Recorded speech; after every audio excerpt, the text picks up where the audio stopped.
Everyone, कैसे हैं आप सभी। तो आज मैं आ चुका हूं यहाँ पे भारद्वाज पार्क के पास। तो जो कि यहाँ पे गांधी जी की विरासत को बचाने के लिए न्याय का दीप जलाएं एक सत्याग्रह जो चल रहा था, उस चीज़ को मैं यहाँ पे कवर कर रहा हूँ। कुछ लोग यहाँ पे बैठे हुए हैं जो कि बनारस से रिलेटेड जो भी वहाँ पे सत्याग्रह आंदोलन चल रहे थे वो सब चीज़ें भी यहाँ पे है, उसके बारे में भी ये लोग बताएंगे। तो मैं इनसे बात करता हूँ आखिर ये लोग क्यों इस पर बैठे हुए हैं। ठीक है सर, ये जो लोग न्याय के दीप जलाने के लिए आप लोग बैठे हैं यहाँ पे इलाहाबाद में भारद्वाज पार्क के पास, तो आखिर इसका क्या कारण है कि आप लोग को यहाँ पे मतलब इस चीज को लेकर के आंसर करना पड़ रहा है। हम लोग यहाँ पर न्याय के दीप जलाओ कार्यक्रम के तहत 1 घंटे के लिए शाम को 5 से 6 बैठते हैं। और ये कार्यक्रम हमारा बनारस में सर्व सेवा संघ के साथियों का सत्याग्रह चल रहा है 100 दिन का, जो 11 सितंबर से शुरू हुआ था और 19 दिसंबर को खत्म होगा, पूरा होगा। उसके समर्थन में इलाहाबाद के साथियों ने तय किया था कि हम भी यहाँ पर लोगों के बीच इस मुद्दे पर रखेंगे, इसके साथ बैठेंगे। जो यहाँ पर सत्याग्रह चल रहा है उसका कारण है कि बनारस में सर्व सेवा संघ का जो परिसर था वो 1960 में विनोबा भावे, राजेंद्र प्रसाद जो हमारे पहले राष्ट्रपति थे, लाल बहादुर शास्त्री उस वक्त रेल मिनिस्टर थे, जयप्रकाश नारायण और उस तरह के तमाम लोग जो भारत में लोकतंत्र की लड़ाई लड़े थे और जनता के हक को मजबूत करने की तमाम लड़ाइयां उन्होंने लड़ी। उन लोगों के संघर्षों से उन लोगों ने वो बनाया, एक केंद्र बनाया बनारस में, जिसको उन्होंने साधना केंद्र भी, विनोबा भावे ने तो इसको साधना केंद्र कहा था। इन लोगों के प्रयास से एक जमीन खरीदी गई बनारस में, जो गंगा और वरुणा के संगम पर थी। काफी उबड़ खाबड़ और उसमें बड़े बड़े गड्ढे हुआ करते थे, जैसी नदी किनारे जमीन होती है उसको बराबर करके एक आश्रम बनाया गया। वो रजिस्ट्री से खरीदी गई बैनामा जमीन थी, दाखिल खारिज हुआ। जिस चेक पे पैसा जमा हुआ पार्टी को, रेलवे की जमीन थी, वो सारा डिटेल उसमें है, उस रजिस्ट्री में है। और 65 साल से लगातार ये संस्था काम कर रही है। रेलवे के स्टेशनों पर तमाम उसके बुक स्टॉल हैं सर्वोदय साहित्य के नाम से, देश भर के तमाम और दूसरी जगहों पर।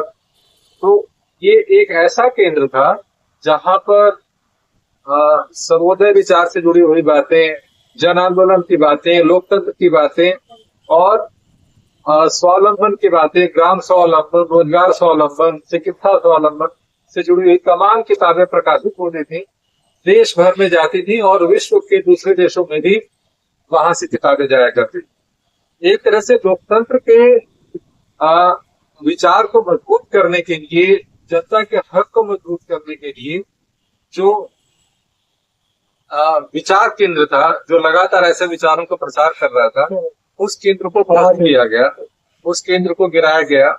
और यह कारण नहीं समझ में आया कि क्यों गिराया गया।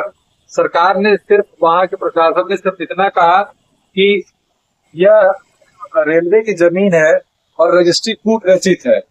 इसका मतलब कि इन लोगों ने उन पर आरोप लगाया जो उस वक्त रजिस्ट्री कराए थे, इस जमीन को खरीदे थे, जिसमें जयप्रकाश नारायण है, विनोबा भावे हैं, राजेंद्र प्रसाद है, लाल बहादुर शास्त्री हैं। उन लोगों को ये कूट रचित करने वाला बता रहे हैं। और आज की तारीख में उस रजिस्ट्री को भी इन लोगों ने कोशिश नहीं किया कि सिविल कोर्ट में जाकर के गलत साबित कर पाए। उसका भी केस जो सिविल कोर्ट में चल रहा था, दाखिल हुआ था, सर्व सेवा संघ ने अपने बचाव के लिए सिविल कोर्ट में दाखिल किया था। उसका भी फैसला आने से पहले ही सिर्फ एक लाइन में कि यह रेलवे की जमीन है, कब्जा किया और पूरे बिल्डिंग को गिरा दिया। तो इसी चीज को लेकर के आप लोग मतलब विरोध में इसके न्याय दीप जला यात्रा चला रहे हैं। जी, इसके प्रतिरोध में जो वहाँ सत्याग्रह का कार्यक्रम चल रहा है उसके समर्थन में आज हम यहाँ बैठे। तो देखिए, ये जो लोग भी 17 सितंबर से बैठ रहे हैं और हम लोग का भी आज करीब 81वां दिन है यहाँ पर। 100 दिन का मतलब आप लोग का आंसर है। हम लोग का यहाँ पर 90 दिन पूरा हो जाएगा और बनारस का 100 दिन पूरा होगा। तो ये जो आप देख रहे हैं न्याय के दीप जलाएं इलाहाबाद में सर्वोदय मंडल के पास तरफ से ये किया जा रहा है और सर्व सेवक बनारस से चल रहा है 100 दिन के सत्याग्रह को ये लोग समर्थन दे रहे हैं इलाहाबाद की ओर से। और यहाँ पे आप सभी लोग देख सकते हैं कि गांधी जी की प्रतिमा के नीचे ये लोग 5 से 6 डेली यहाँ पे मिलते हैं। तो अगर जो आप गांधी के समर्थक हैं और विनोबा भावे के समर्थक हैं, गांधी जी के विचारधारा को अगर जो आप मानते हो तो उस चीज को सत्याग्रह को आगे बढ़ाना है, तो अगर जो आप प्रयागराज से रहने वाले हैं तो आप लोग भारद्वाज पार्क के जस्ट सामने आप आके यहाँ पे गांधी जी की प्रतिमा के नीचे आप लोग भी इस अनशन का समर्थन कर सकते हैं। तो आई होप, मैं आशा करता हूँ कि ये सारी की सारी बातें आप लोग ध्यान से सुने होंगे। तो जरूर से चैनल को लाइक शेयर सब्सक्राइब जरूर कर दीजिएगा।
सबको करूं क्षमा, मैत्री मेरी सभी से हो, किसी से बैर हो, जीतो क्रोध से क्रोध, साधु से असाधु, कंजूसी दान से जीतो, सत्य से झूठ वाद को, बैर से न कदापि भी मिटते बैर है कहीं, मैत्री से ही मिटे बैर, यही धर्म सनातन। दयावान को करूं प्रणाम, कृपावान को करूं प्रणाम, विश्व सकल का मालिक तू, अंतिम दिन का चालक तू, तेरी भक्ति करूं सदा, तेरी पूजा करूं सदा, दिखा हमें तू सीधी राह, तेरी जिन पर रहम निगाह, ऐसों की जो सीधी राह, दिखा हमें वह सीधी राह, जिन पर करता है तू रोग, भ्रमित हुए या है गुमराह, उनके पथ कालू नहीं ना, दयावान को करूं प्रणाम, कृपावान को करूं प्रणाम।